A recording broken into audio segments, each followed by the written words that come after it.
الحمد لله رب العالمين والصلاة والسلام على سيد الأنبياء والمرسلين أما بعد فأعوذ بالله من الشيطان الرجيم بسم الله الرحمن الرحيم الصلاة والسلام عليك يا رسول الله وعلى آلك وأصحابك يا حبيب الله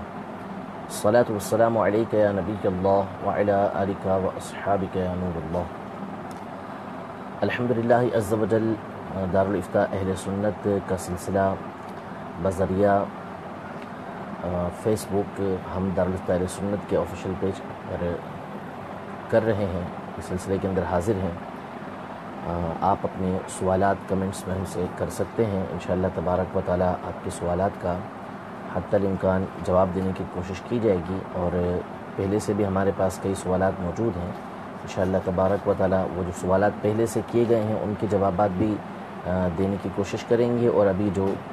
آتے رہیں گے انشاءاللہ تبارک و تعالی ان سوالات کا بھی جواب دینے کی کوشش کی جائے گی۔ آپ اپنے سوالات بھی اس میں لکھ سکتے ہیں، اور آپ سے مدنی التجا ہے کہ جتنا ہو سکے آگے سے آگے اس کی دعوت دیجیے، تاکہ زیادہ سے زیادہ اسلامی بھائی دیگر متعلقین جو ہیں وہ اس سلسلے سے فیضیاب ہو سکیں، علم دین کی باتیں وہ سیکھ سکیں۔ اب انشاءاللہ تبارک و تعالی ہفتے میں 3 دن آپ یہ سلسلہ دارالفتاء اہل سنت کے آفیشیل پیج پر براہ راست دیکھ سکیں گے، اور آپ کے جو اپنے سوالات ہیں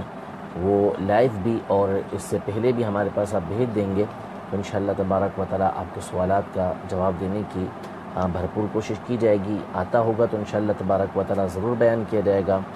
آپ اپنے سوالات ہمارے اس سلسلے کے اندر شامل کر سکتے ہیں۔ جو سوالات پہلے سے موجود ہیں ان سے ابتدا کرتے ہیں، اور ان سوالات کا جواب دینے کی اللہ تبارک و تعالی کی رحمت سے کوشش کرتے ہیں۔ یہ ندیم احمد ہیں، یہ سوال کر رہے ہیں کہ کھانا کھانے کے بعد یاد آیا کہ دعا ہی نہیں پڑھی، تو کیا اب یہ پڑھ سکتے ہیں بسم اللہ اولہ و آخر؟ دیکھیں، کھانے کی جو دعا ہے وہ دعا تو الگ ہے، اور کھانے سے پہلے بسم اللہ الرحمن الرحیم پڑھ لینا، اللہ تبارک و تعالیٰ کا نام لے لینا، یہ بھی برکت کے لیے کافی ہے کہ اگر اللہ تبارک و تعالیٰ کا نام کسی بھی طرح لے لیا، بسم اللہ بول دیا، تو اس طرح بھی جو کھانے کی برکت ہے وہ تو حاصل ہوگی، اور جو شیطان کا شریک ہونا ہے وہ اب اس کھانے کے اندر نہیں رہے گا۔ البتہ جو شروع میں اللہ تبارک و تعالیٰ کا نام لینا بھول جائے، تو اب اس کے لیے حکم یہ ہے کہ اس کو درمیان میں یاد آیا تو وہ بسم اللہ اولہ و آخرہ کہہ دے، یعنی اس کھانے میں اللہ کے نام کے ساتھ برکت حاصل ہو، اس کے شروع میں اور اس کے آخر میں۔ تو اب چونکہ یہ درمیان کا معاملہ ہے اور کھانا آپ ختم کر چکے ہیں، تو اس کا طریقہ امیر علیہ سنت نے یہ بیان فرمایا کہ بسم اللہ اولہ و آخرہ پڑھ لیں، اور کوئی ایک آدھا لقمہ یہ لے لیں، کیونکہ درمیان میں بسم اللہ اولہ و آخرہ پڑھنا ہو جائے گا۔ اس طریقے سے جو کھانے کی برکت ہے وہ انشاءاللہ تبارک و تعالی حاصل ہوگی۔ البتہ یہ ذہن نشین رہے کہ کھانے کے اندر اس بات کی احتیاط ضروری ہے کہ اتنا زیادہ کھانا نہ ہو کہ جس کی وجہ سے ضرر ہونے لگے، تو اب لقمہ بھی آخر میں لے رہے ہیں تو اسی صورت میں لیں کہ اس بات کا اندیشہ نہ رہے کہ یہ لقمہ لینا آپ کے لیے ضرر کا سبب بنے گا۔ تو کھانے سے پہلے کوشش کر کے یاد کر کے یہ کام ضرور کر لینا چاہیے کہ اللہ تبارک و تعالیٰ کا نام لے لیں، کیونکہ اگر اللہ تبارک و تعالیٰ کا نام نہیں لیتے تو پھر اس صورت میں شیطان جو ہے وہ کھانے کے اندر شریک ہو جاتا ہے۔ اور حدیث پاک کے اندر ہے کہ ایک مرتبہ جب دیکھا حضور علیہ الصلوۃ نے تو آپ مسکرا دیے، وجہ پوچھی گئی تو یہ ارشاد فرمائی کہ شیطان جو ہے وہ کھانے میں شریک ہو گیا تھا۔ جب بسم اللہ کسی نے پڑھا، بسم اللہ اولہ و آخرہ انہوں نے پڑھ لیا، تو جو کھانا اس نے شیطان نے کھایا تھا اس کے ساتھ وہ اس نے انڈیل دیا، اس نے باہر نکال دیا، کر دی اس کی۔ تو اس طرح شیطان کے جو مداخلت ہے، شیطان کا جو داخل ہونا ہے، اس سے بسم اللہ پڑھ کر اللہ کا نام لے کر یہ محفوظ رہا جا سکتا ہے۔ ماشاءاللہ سوالات کا سلسلہ جاری ہے، کافی اسلامی سوالات بھی کر رہے ہیں۔ یہ جاوید علی پوچھ رہے ہیں کہ کربلا میں امام حسین کے شرکاء کتنے تھے؟ مشہور تعداد کے مطابق تو 72 جو ہے وہ آپ کے شریک تھے، کہ 72 کی تعداد تھی، اسی کی نسبت سے 72 کی تعداد کو جو ہے وہ متبرک سمجھا جاتا ہے۔ علماء جو ہے فقہا صالحین نیک لوگ جو ہے وہ 72 کی نسبت سے، 72 کے عدد سے برکت حاصل کرتے ہیں، اسی وجہ سے کہ کربلا میں حضرت امام حسین رضی اللہ تعالیٰ عنہ جو یعنی وہاں پر موجود تھے، ان کی تعداد ایک روایت کے مطابق 72 تھی۔ اس کے علاوہ اختر ہیں، یہ پوچھ رہے ہیں کہ محرم میں دسترخوان وسیع کرنے سے کیا مراد ہے کہ عاشورہ کے دن دسترخوان وسیع کیا جائے؟ اس میں اپنی عیال کے اوپر بھی جو ہے یعنی اپنے گھر والوں پر، اہل و عیال کے اوپر وسیع کرنے کی فضیلت آئی ہے کہ جو عاشورے کے دن اپنے گھر والوں پر دسترخوان کو وسیع کرتا ہے تو اس کے رزق کے اندر جو ہے وہ برکت دی جاتی ہے۔ تو اس میں وسیع کرنے کا مطلب یہ ہے کہ اچھے سے اچھے کھانے اپنے گھر والوں کو کھلائے، زیادہ عام دنوں کے مقابلے میں کھانا ان کو بنا کر دے،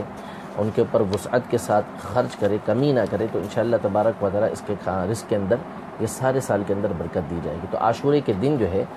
چھوٹے بچے ہیں ان کے اوپر خرچ کریں، عاشورے کی رات میں بھی ان کے اوپر خرچ کریں، گھر میں کھانا اچھا سے اچھا بنا کر جو ہے وہ گھر والوں کو دیں، اور یہ یاد رہے کہ جو صدقہ ہوتا ہے یہ جس طرح کسی اور پر کیا جاتا ہے، اسی طرح اپنے گھر والوں پر اگر کوئی اچھی نیت کے ساتھ صدقہ کرتا ہے تو یہ سب سے افضل صدقہ قرار دیا گیا ہے۔ یعنی بندے کا وہ دینار کہ جو اس نے اپنے اہل و عیال کے اوپر خرچ کیا، اچھی نیت کے ساتھ خرچ کیا، تو ایک روایت کے مطابق یہ سب سے افضل صدقہ ہے جو یہ اللہ کی راہ کے اندر دے رہا ہے۔ تو اپنے گھر والوں پر بھی خرچ کریں تو اس میں اللہ تبارک و تعالیٰ کی رضا کی نیت کر لیا کریں، انشاءاللہ تبارک و تعالیٰ صدقہ کرنے کا اللہ تبارک و تعالیٰ ثواب عطا فرمائے گا۔ محمد شکیل رضا ہیں، یہ پوچھ رہے ہیں کہ کفن پر سیاہی وغیرہ سے لکھنا کیسا؟ کفن پر سیاہی وغیرہ سے نہیں لکھ سکتے، یہ ممانعت ہے۔ جو لکھنا ہے وہ شہادت کی انگلی سے لکھیں، لکھنے کچھ سیاہی وغیرہ لینے کی ضرورت نہیں ہے۔ جو چیزیں بتائی گئی ہیں، علماء نے بیان کی ہے، فقہاء نے بیان کی ہیں کہ یہ لکھنا چاہیے، تو وہ تمام کی تمام جو ہے وہ انگلی سے لکھیں، شہادت کی انگلی سے لکھیں، اور اس پہ کوئی سیاہی وغیرہ کی ضرورت نہیں ہے۔ یہ تمام کی تمام چیزیں امیر السنت کے وصیت نامہ، مدنی وصیت نامہ جو آپ کا ہے،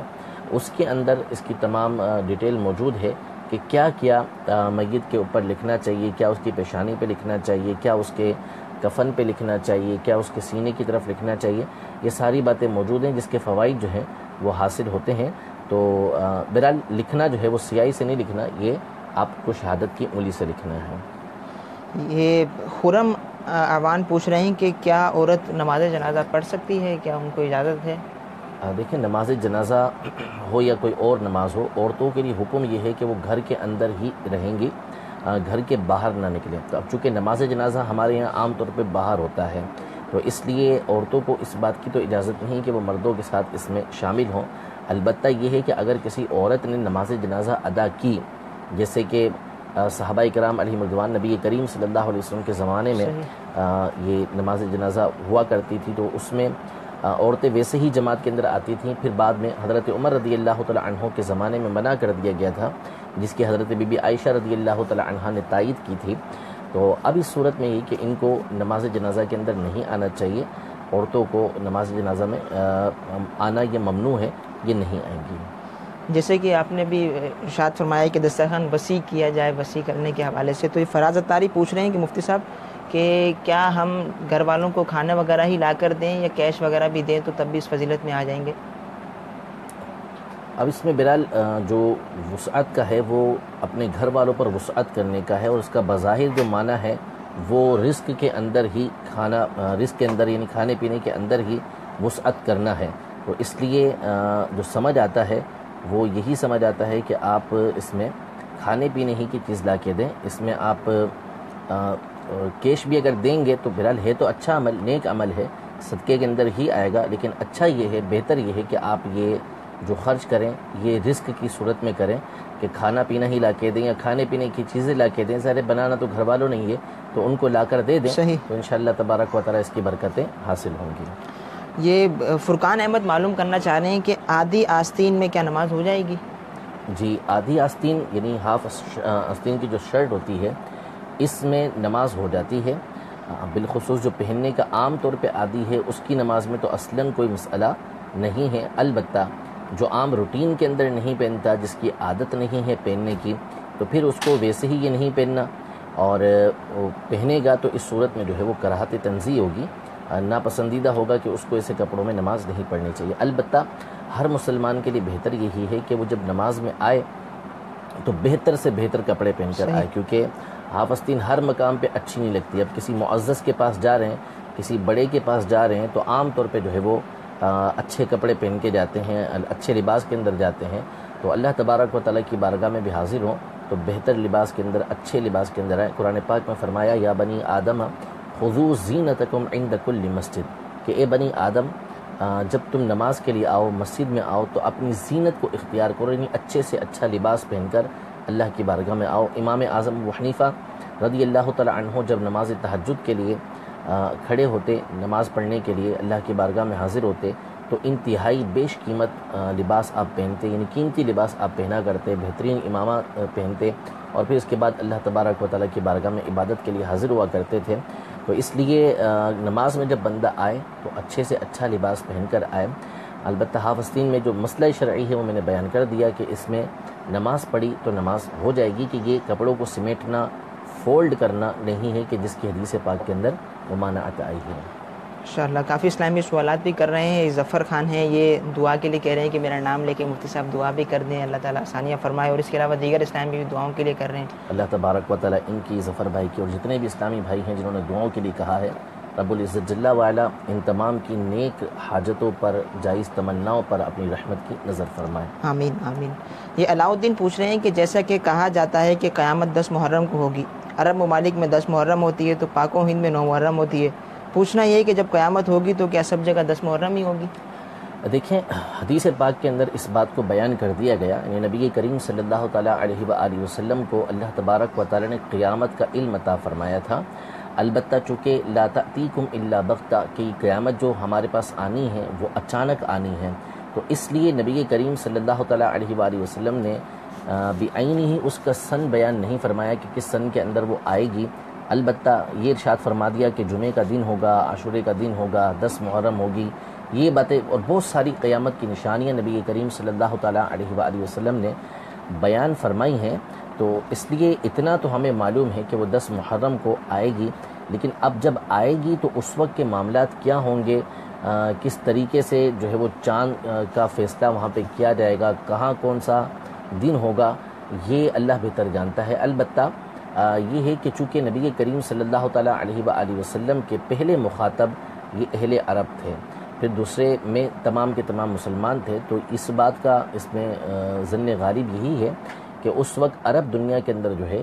وہ 10 محرم ہوگی، اور جب 10 محرم عرب دنیا میں ہوگی تو ممکن ہے کہ اس وقت کا جو فیصلہ ہو وہ تمام کی تمام دنیا کے اوپر اسی انداز میں ہو کہ وہ پوری ایک سلطنت ہو کہ جس پر پوری کی پوری اسی وقت قیامت جو ہے وہ قائم ہوگی۔ یہ عامر پوچھ رہے ہیں کہ کیا جماعت کے ساتھ نماز پڑھتے، یعنی رکوع کی تسبیح جب رکوع میں جائیں گے، سجدے کی تسبیح جب سجدے میں جائیں گے، التحیات میں جب بیٹھیں گے تو التحیات جو ہے یہ تمام کا تمام آپ نے پڑھنا ہے، باقی تلاوت جو ہے، قراءات جو ہے، یعنی سورہ فاتحہ یا اس کے بعد کی جو کوئی سورت ہے وہ امام کے پیچھے نہیں پڑھی جائے گی۔ صحیح۔ یہ راشد حسین پوچھ رہے ہیں کہ جنہوں نے بچپن میں والدین کو تنگ کیا تھا، کیا والدین سے معافی مانگنا ضروری ہے؟ اب بات کی نوعیت کو دیکھا جائے گا کہ کس طرح کا تنگ کیا تھا۔ ایک تو معمولی اس طرح جیسے بچے بعض چیزوں میں تنگ کر دیتے ہیں، کسی چیز کی ضد یا کھانے پینے کے اندر کھانا پینا نہ، جو عام روٹین ہوتی ہے، اور ایک تنگ کرنا جو ہے وہ بہت ہی زیادہ تنگ کرنا ہوتا ہے۔ ماں باپ کو ایسا تنگ کیا ہوا ہے کہ ماں باپ جو ہے وہ ان کی ناک میں دم کر دیا ہے اس نے، بچے نے، تو اس صورت میں اگرچہ وہ بچہ ہے تو اس پر حکم تو نہیں ہوگا، لیکن یہ کہ جب بڑا ہو گیا اور ان چیزوں کا اس کو احساس ہے تو پھر وہ ان سے معافی مانگے اور اپنی خلاصی ان سے کروائے کہ اللہ تبارک و تعالیٰ کی رضا والد کی رضا کے اندر ہے، تو اگر ان کو تنگ کیا ہے تو پھر اس صورت میں ان سے وہ معافی مانگے۔ یہ نوید علی ہیں، یہ معلوم کر رہے ہیں کہ جو 10 محرم الحرام کو پانی کی سبیل وغیرہ کا اہتمام کیا جاتا ہے، اس سے پہلے بھی یہ شروع ہو جاتا ہے، تو یہ کرنا کیا ہے، اس کے فضائل وغیرہ؟ جی بالکل، پانی کی جو سبیل ہے وہ لگانا مستحب کام ہے۔ حدیثوں کے اندر موجود ہے کہ جب تیرے گناہ بڑھ جائیں تو پانی پہ پانی پلا، تو وہ گناہ تیرے جھڑتے چلے جائیں گے۔ احادیث میں پانی پلانے کی بڑی فضیلتیں آئی ہیں، تو اس لیے اگر اچھی نیت کے ساتھ کسی نے سبیل لگائی، کسی نے پانی کی، تو انشاءاللہ تبارک و تعالیٰ اس پر اس کو ثواب ملے گا، لیکن یہ ضروری ہے کہ سبیل لگاتے ہوئے شریعت مطہرہ کے تمام احکام کو پیش نظر رکھا جائے گا، کیونکہ بہت ساری چیزیں جو ہیں یہ سبیل لگاتے ہوئے خلاف شرع کی جا رہی ہوتی ہیں۔ مثلاً اب سبیل لگی ہوئی ہے لیکن اس پر ایسی ریکارڈنگ لگی ہوئی ہے کہ جس کی شریعت مطہرہ کے اندر بالکل بھی اجازت نہیں ہے، لیکن وہ لگے ہوئے ہوتے ہیں۔ تو ایک اچھے کام کے ساتھ ساتھ وہ برے کام کو بھی ملا دیتے ہیں. یہ چیز بالکل غلط ہے، اس کی شرعاً اجازت نہیں ہے. اسی طرح جو پانی پی رہا ہے ان کی سبیل سے، تو اب اس کو اس طرح مجبور نہیں کیا جائے گا کہ وہ دینے پر مجبور ہو جائے، کچھ نہ کچھ دینے پر، کہ اس نے پانی پی لیا تو اب اس کو مجبور کیا جائے کہ وہ آپ کی سبیل کے اوپر چندہ دے کر جائے، یا ویسے ہی آپ جو ہے وہ لوگوں کے پاس جائیں اور چندہ کریں. تو اس میں ایسی صورتحال ہرگز نہیں ہونی چاہیے کہ آپ کسی کو مجبور کر دیں اور وہ مجبور ہو کر آپ کو دے. اگر وہ اپنی مرضی اور خوشی کے ساتھ آپ کو دے رہا ہے تو ٹھیک ہے، اس میں کوئی بات نہیں. آپ اس کو بولتے ہیں لیکن ایک ایسے انداز میں بولتے ہیں کہ جس سے وہ مجبور نہیں ہو رہا، تو یہ بھی ٹھیک ہے، اس طرح کیا جا سکتا ہے. اسی طرح جہاں آپ سبیل لگا رہے ہیں اس مقام کو دیکھ لیں کہ کہیں ایسا تو نہیں ہے کہ اس مقام پر آپ کے سبیل لگانے کی وجہ سے آنے جانے والوں کو تکلیف شروع ہو گئی، وہاں سے گزرنے والوں کو، گاڑیوں کو جو ہے وہ تکلیف کا سامنا ہونے لگا. یہ آپ نے سلسلہ کیا ہوا ہے تو پھر ظاہر ہے کہ اس کو بچنا اس سے بہت زیادہ ضروری ہے. تو ان تمام احتیاط کو پیش نظر رکھا جائے تو انشاءاللہ تبارک و تعالی اس کی جو برکتیں ہیں وہ حاصل ہوں گی. اور اگر ان چیزوں کو پیش نظر نہیں رکھا تو بجائے ثواب کے گناہ کے بھی مستحق ہو سکتے ہیں. یہ معلوم کرنا چاہ رہے ہیں کہ عاشق علی کے جاب کی وجہ سے کیا جماعت وغیرہ ترک کر سکتے ہیں؟ بالکل نہیں کر سکتے. اگر تو ایسی جاب ہے کہ جس کی وجہ سے واجب جماعت آپ کی چھوٹتی ہے، یعنی جہاں پر آپ جاب کر رہے ہیں وہاں پر آپ کے اوپر جماعت واجب ہوتی ہے، قریب ہی اہل سنت کے ایسے امام کی مسجد موجود ہے کہ جس کی تلاوت وغیرہ سب چیزیں ٹھیک ہیں، آپ پر شرعاً وہاں پر جماعت واجب ہوتی ہے، اور جاب کی وجہ سے، آپ نوکری کی وجہ سے اگر وہ جماعت میں شامل نہیں ہو سکتے تو بالکل یہ نوکری جائز ہی نہیں ہے. آپ کو نوکری چھوڑنا پڑے گی لیکن جماعت آپ نہیں چھوڑ سکتے. رزق کا کفیل، رزق دینے والا اللہ تبارک و تعالی ہے. فرمایا وما من دابۃ فی الارض الا علی اللہ رزقها، کہ زمین پر جو جاندار ہے ان تمام کا رزق اللہ کے ذمے پر ہے. اللہ تبارک و تعالی نے اپنے ذمے پر یہ لیا ہوا ہے تو وہ رزق دے گا.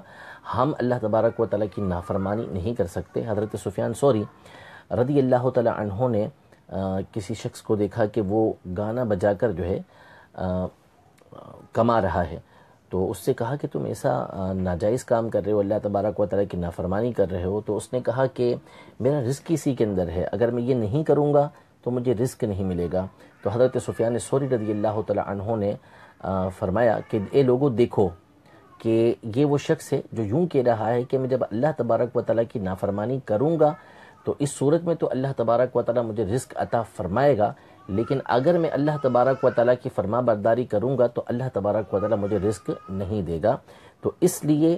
اللہ تبارک و تعالی کی نافرمانی کرنے کی اجازت نہیں. اللہ تبارک و تعالی کی فرما برداری کریں گے تو اللہ تبارک و تعالی رزق عطا فرمائے گا، اور ایسا رزق عطا فرمائے گا کہ جس کے اندر برکتیں ہوں گی. نافرمانوں کو بھی وہ رزق دیتا ہے، لیکن یہ رزق جو آپ کو فرما برداری کی صورت میں ملے گا اس میں دنیا کے اندر بھی برکتیں ہوں گی اور اس کا آخرت میں بھی فائدہ حاصل ہوگا. یہ اسی کی مناسبت سے یہ عاطف نوید پوچھ رہے ہیں کہ دکاندار سے اگر نوافل وغیرہ رہ جائیں تو کیا گناہ ملے گا؟ کہ بعض دفعہ کسٹمر کی ہونے کی وجہ سے.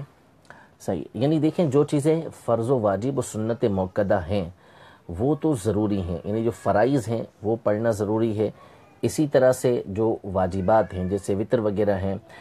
یہ پڑھنا ضروری ہے. جو سنت موقدہ ہیں وہ پڑھنا ضروری ہیں، یعنی جو سنتیں نماز سے پہلے یا نماز کے بعد کی جو سنتیں ہوتی ہیں وہ پڑھنا یہ واجب ہے، جیسے ضروری ہے، سنت موقدہ ہے. جیسے فجر سے پہلے کی 2 سنتیں، ظہر سے پہلے کی 4 سنتیں،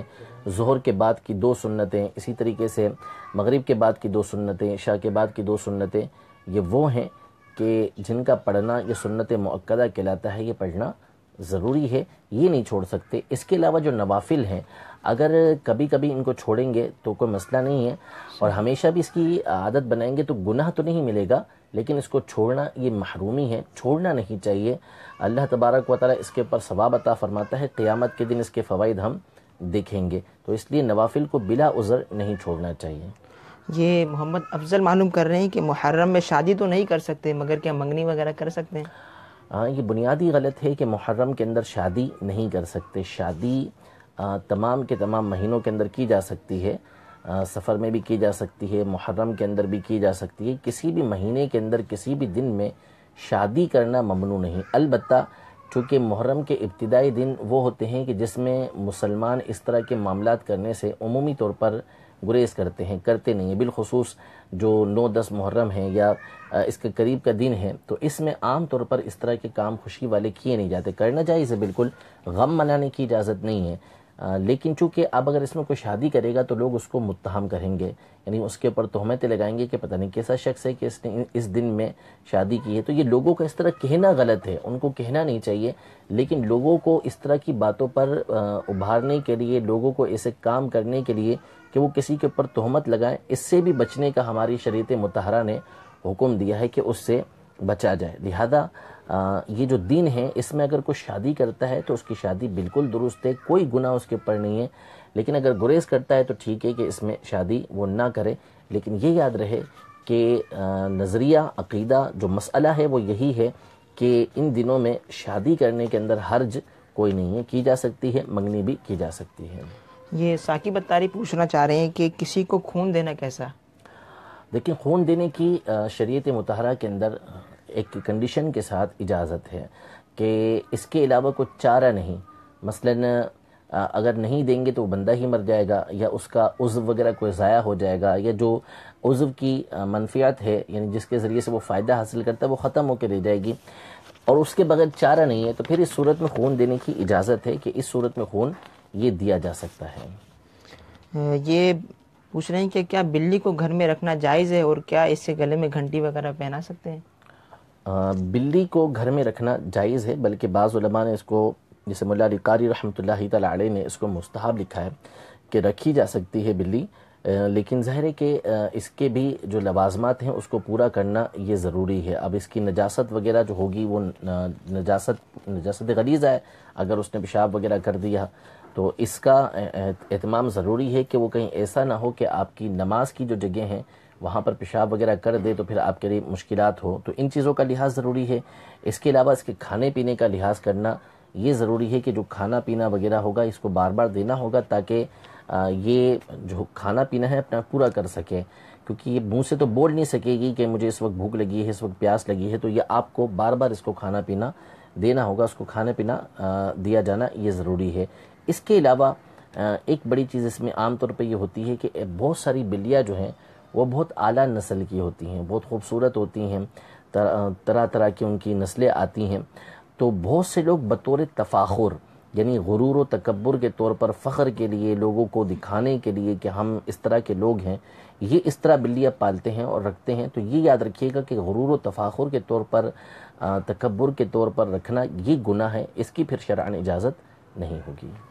یہ معلوم کر رہے ہیں کہ خلیل الرحمن ہے، تنہائی میں بندہ اپنے گناہوں سے کیسے بچے؟ ایک بار توبہ کر لینے کے باوجود بھی گناہ میں مبتلا ہو جاتا ہے. اسی طرح یہ پوچھ رہے ہیں کہ ایک اسلام بھائی یہ کہہ رہے ہیں کہ میری بار بار توبہ ٹوٹ جاتی ہے، تو میں اس پہ کیسے برقرار رہوں؟ دیکھیں، جو گناہ ہیں وہ چاہے تنہائی میں ہوں چاہے وہ لوگوں کے مجمع میں ہوں، دونوں سے بچنا یہ لازم ہے.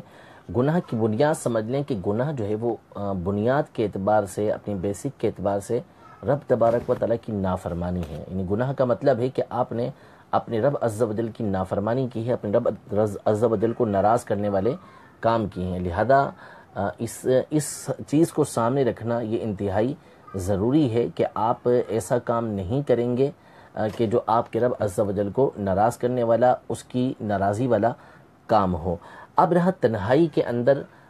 گناہ کرنا، تو تنہائی میں بندہ یہ سوچ لے کہ میں نے تمام لوگوں سے تو اپنے آپ کو چھپا لیا ہے، یہاں پر مجھے کوئی نہیں دیکھ رہا، لیکن ایک ذات ہے کہ جو مجھے مجمع میں بھی دیکھتی ہے اور جو مجھے تنہائی میں دیکھتی ہے، اور وہ میرے رب عز و جل کی ذات ہے. تو اگر میں کوئی گناہ کا کام کروں گا، کوئی نافرمانی کروں گا، تو گویا کہ میں اپنے رب عز و جل کو پیش نظر نہیں رکھ رہا کہ اللہ تبارک و تعالیٰ مجھے دیکھ رہا ہے. جیسا کہ بعض روایتوں کے اندر ہے کہ بندہ جب تمام لوگوں سے چھپ کر گناہ کرتا ہے تو اللہ تبارک و تعالیٰ اس سے فرمائے گا کہ اے ابن آدم، تو نے مجھے تمام لوگوں سے کمتر جانا کہ ہر ایک سے تو اپنے آپ کو چھپا لیا، لیکن میرے سامنے تو گناہ کرتا رہا. تو تنہائی کے اندر اللہ تبارک و تعالیٰ سے ڈرنا اور زیادہ ضروری ہے. احادیث طیبہ کے اندر اس شخص کی خاص طور پہ فضیلت آئی ہے کہ ذکر اللہ خالین، کہ جو اللہ تبارک و تعالیٰ کا تنہائی کے اندر ذکر کرتا ہے، ففاضت عیناہ، اور اس کی آنکھیں جو ہے وہ اللہ کی یاد کے اندر، اللہ کے خوف سے بہنے لگتی ہیں. تو تنہائی کے اندر اللہ تبارک و تعالیٰ سے ڈرنا اور زیادہ یہ ضروری ہے۔ دوسری بات یہ کہ دیکھیں بعض اوقات ہوتا یہ ہے کہ بندہ توبہ کرتا ہے،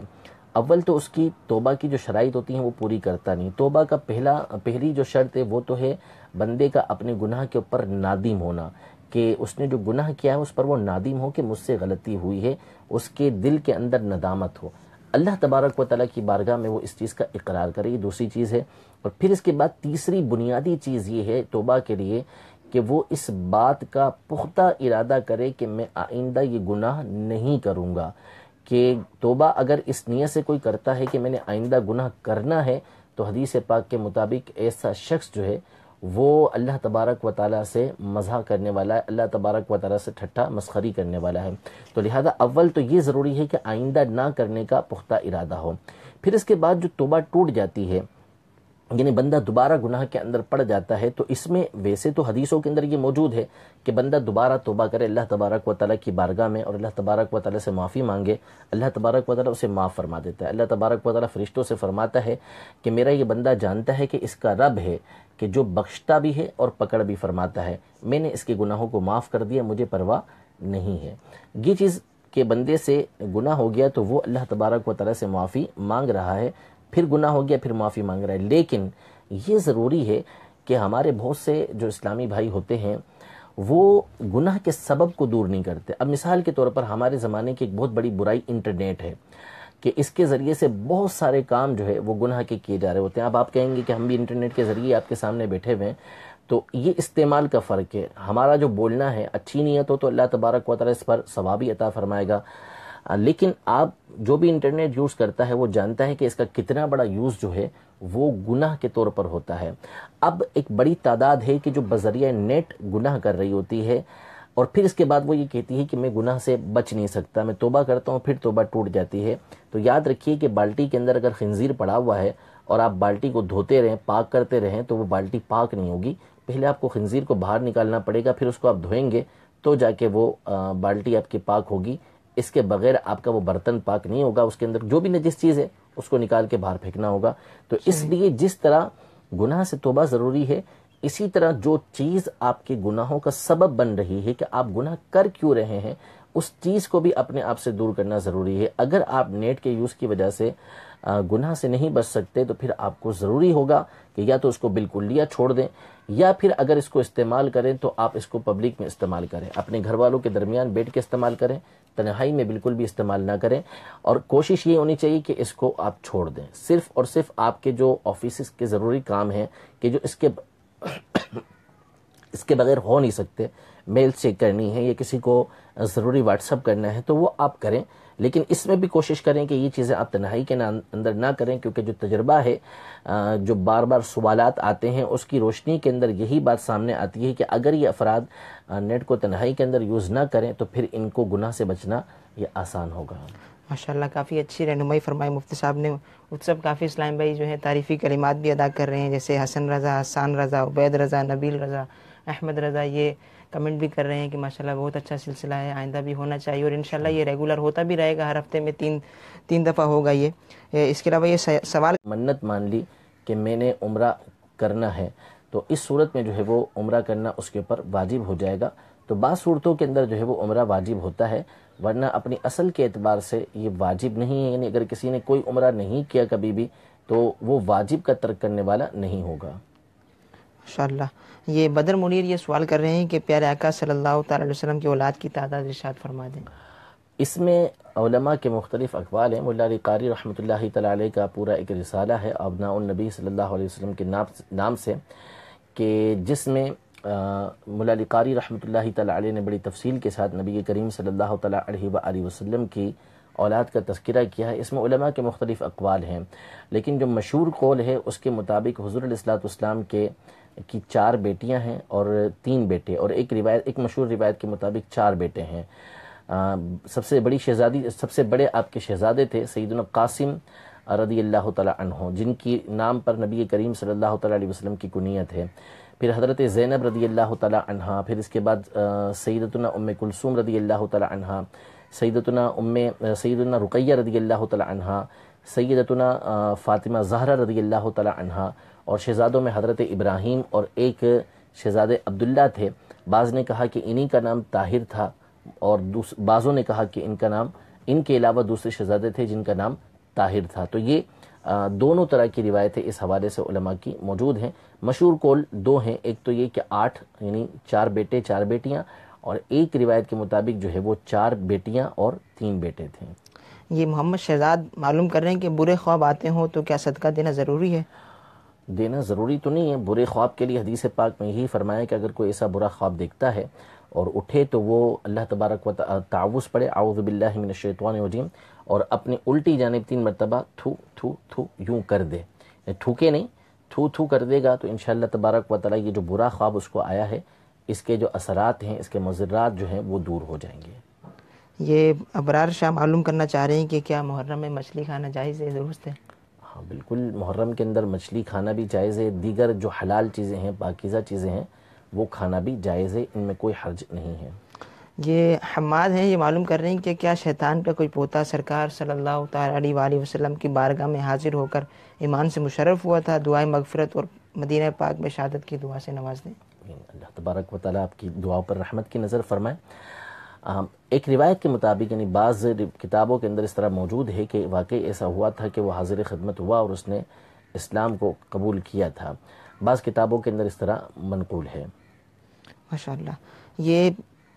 سوال ہے کہ مسجد میں بلند آواز سے ذکر کرنا کیسا جب کوئی نماز پڑھ رہا ہو؟ عمیر یہ سوال کر رہے ہیں۔ جی، مسجد کے اندر بلند آواز سے ذکر کرنا جب کہ کوئی نماز پڑھ رہا ہے، کوئی قرآن پڑھ رہا ہے، یا کوئی مثال کے طور پہ معتکف ہے اور وہ سویا ہوا ہے،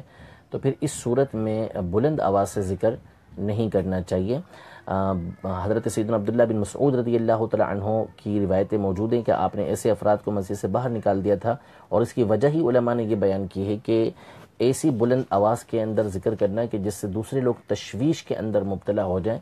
اس کی شرعاً اجازت نہیں ہے۔ ویسے اگر بلند آواز سے کوئی ذکر کرتا ہے تو ذکر کرنے میں کوئی حرج نہیں ہے۔ سیدنا عبداللہ بن عباس رضی اللہ تعالی عنہما کی حدیث پاک موجود ہے کہ آپ خود فرماتے ہیں کہ مجھے معلوم ہو جاتا تھا کہ مسجد کے اندر نماز ختم ہو چکی ہے جب آپ چھوٹے تھے، اور اس کی وجہ آپ یہ بیان کرتے ہیں کہ نماز کے بعد ذکر ہوا کرتا تھا جس سے پتہ چلتا تھا کہ جماعت مکمل ہو چکی ہے۔ تو بلند آواز سے ویسے ذکر ٹھیک ہے، کر سکتے ہیں، لیکن کوئی نماز پڑھ رہا ہے، کوئی قرآن پڑھ رہا ہے، کوئی معتکف سویا ہوا ہے، یا گھر کے اندر آپ موجود ہیں اور کوئی سویا ہوا ہے، کوئی بیمار ہے، تو پھر بلند آواز سے ذکر نہ کریں، آہستہ آواز میں ذکر کریں۔ ماشاءاللہ۔ یہ عدنان بخاری یہ سوال کر رہے ہیں کہ کیا موبائل سے قرآن پڑھ سکتے ہیں، کیا قبول ہوگا، اور کیا بغیر وضو اگر کوئی قرآن پاک موبائل ٹیبلٹ وغیرہ میں پڑھے تو کیا یہ درست ہے؟ جی، یعنی قرآن پاک موبائل سے بھی پڑھیں گے تو انشاءاللہ تبارک و تعالیٰ پڑھنے کا ثواب تو حاصل ہوگا، اور بغیر وضو ویسے قرآن پاک پڑھا جا سکتا ہے، لیکن بلا وضو قرآن پاک کو چھونا یہ جائز نہیں ہے۔ یعنی مثال کے طور پہ قرآن پاک آپ کے سامنے موجود ہے تو اس کو چھو نہیں سکتے۔ اور جہاں تک رہا موبائل کے اندر قرآن پاک کا ہونا، تو جب یہ اسکرین پر شو ہو رہا ہو تو پھر اس صورت میں علماء کا اختلاف ہے اس حوالے سے کہ اس کو ٹچ کر سکتے نہیں کر سکتے، نہیں اسکرین کو ٹچ کر سکتے نہیں کر سکتے۔ علماء کی ایک بڑی تعداد ہے جو یہ فرماتی ہے کہ یہ جائز نہیں ہے، جبکہ بعض دیگر علماء نے اجازت دی، لیکن وہ بھی یہ کہتے ہیں کہ اس میں احتیاط ضروری ہے، کیونکہ قرآن پاک کے ادب کا معاملہ ہے، اور ادب جو ہے وہ یہی ہے کہ اس کو باوضو چھوا جائے، تو اس میں احتیاط بہت زیادہ لازم ہے کہ جب قرآن پاک کو چھونا ہے، چاہے وہ اسکرین پر ہی، تو آپ وضو کر کے ہی اس کو چھوئیں۔ ماشاءاللہ، کافی اسلامیہ کے سوالات شامل بھی ہوئے اور کافی رہ بھی گئے تو وقت کی قلت کی وجہ سے، تو ابھی الحمدللہ مدنی مذاکروں کا سلسلہ بھی جاری ہے۔ اگر اس حوالے سے بھی کچھ آپ ارشاد فرمائیں، مدنی قافلے بھی 8، 9، 10 محرم الحرام کو سفر کریں گے۔ جی بالکل، الحمدللہ امیر علیہ سنت اپنے فیضان سے مستفیض کر رہے ہیں۔ روزانہ عشاء کی نماز کے بعد 8 بجے مدنی مذاکرے 8:30 بجے مدنی مذاکرے کا سلسلہ شروع ہو جاتا ہے، ہم نعت و تلاوت کے ساتھ، نعت وغیرہ کے ساتھ، تو آپ بھی اس مدنی مذاکرے کے اندر شامل ہونے کی نیت کریں۔ جو فیضان مدینہ آ سکتے ہیں باب المدینہ، وہ وہاں پر حاضر ہوں، اور جو نہیں آ سکتے تو کہیں اجتماعی طور پہ بیٹھ کے سن سکتے ہیں تو اجتماعی طور پہ بیٹھ کے سنیں، ورنہ انفرادی طور پر کوشش کریں کہ مدنی چینل پر آپ یہ مدنی مذاکرے سنیں۔ اللہ تبارک و تعالیٰ کے ولی کی جو گفتگو ہے انشاءاللہ تبارک و تعالیٰ دنیا میں بھی آپ کو فائدہ دے گی، آخرت میں بھی فائدہ دے گی۔ دلوں کا زنگ انشاءاللہ تبارک و تعالیٰ اچھی نیت سے سنیں گے تو آپ کے دل کا دور ہوگا انشاءاللہ۔ تو سر دعا اگر اس کے بعد انشاءاللہ اختتام۔ الحمدللہ رب العالمین والصلاة والسلام علی سید الانبیاء والمرسلین، اللہم صلی علی سیدنا و مولانا محمد معدن الجود والکرم وآلہ وبارک وسلم، اللہم انت السلام ومنک السلام تبارکت یا ذا الجلال والاکرام. آمین. اللہم اعنی علی ذکرک و شکرک و حسن عبادتک. رب کریم ہمارا یہ سلسلہ کرنا اپنی بارگاہ میں قبول و منظور فرما. آمین. اس میں جو غلطیاں کوتاہیاں اخلاص کی کمی ہوئی رب کریم اپنی رحمت کاملہ سے معاف فرما. آمین. اپنی رضا کے لیے اخلاص کے ساتھ نیک اعمال کرنے کی توفیق عطا فرما. اللہ تبارک و تعالی جن اسلامی بھائیوں نے، جن ناظرین نے ہمارا یہ سلسلہ دیکھا اور اس میں اس کو سنا اور اس کو آگے بڑھایا، رب تبارک و تعالی تمام کے اوپر اپنی رحمت کی نظر فرما. یا رب العالمین جو بیمار ہیں ان کو شفائے کاملہ و عاجلہ عطا فرما. جو پریشان حال ہیں ان کی پریشانیاں دور فرما. جو تنگ دست ہیں، بے روزگار ہیں، انہیں آسان و حلال رزق عطا فرما. رب کریم ہمارے رزق حلال میں برکت عطا فرما. جو اولاد کے طلبگار ہیں ان کو نیک صالح اولاد عطا فرما، عافیت کے ساتھ عطا فرما. جن مسلمان بہن بھائیوں کے رشتوں میں رکاوٹیں ہیں، رکاوٹیں دور فرما. نیک اچھے رشتے عطا فرما. رب کریم جو ہماری بہنیں اپنے گھروں کے اندر پریشان ہیں ان کی پریشانیاں دور فرما. جو حاضرین ہیں، جو ناظرین ہیں، رب تبارک و تعالی ان کے دلوں میں جو نیک تمنا ہے سب پر اپنی رحمت کی نظر فرما. وصلی اللہ تعالی علی خیر خلقہ محمد وعلی آلہ وصحبہ اجمعین برحمتک یا ارحم الراحمین. لا الہ الا اللہ محمد رسول اللہ صلی اللہ تعالی علیہ وآلہ وسلم.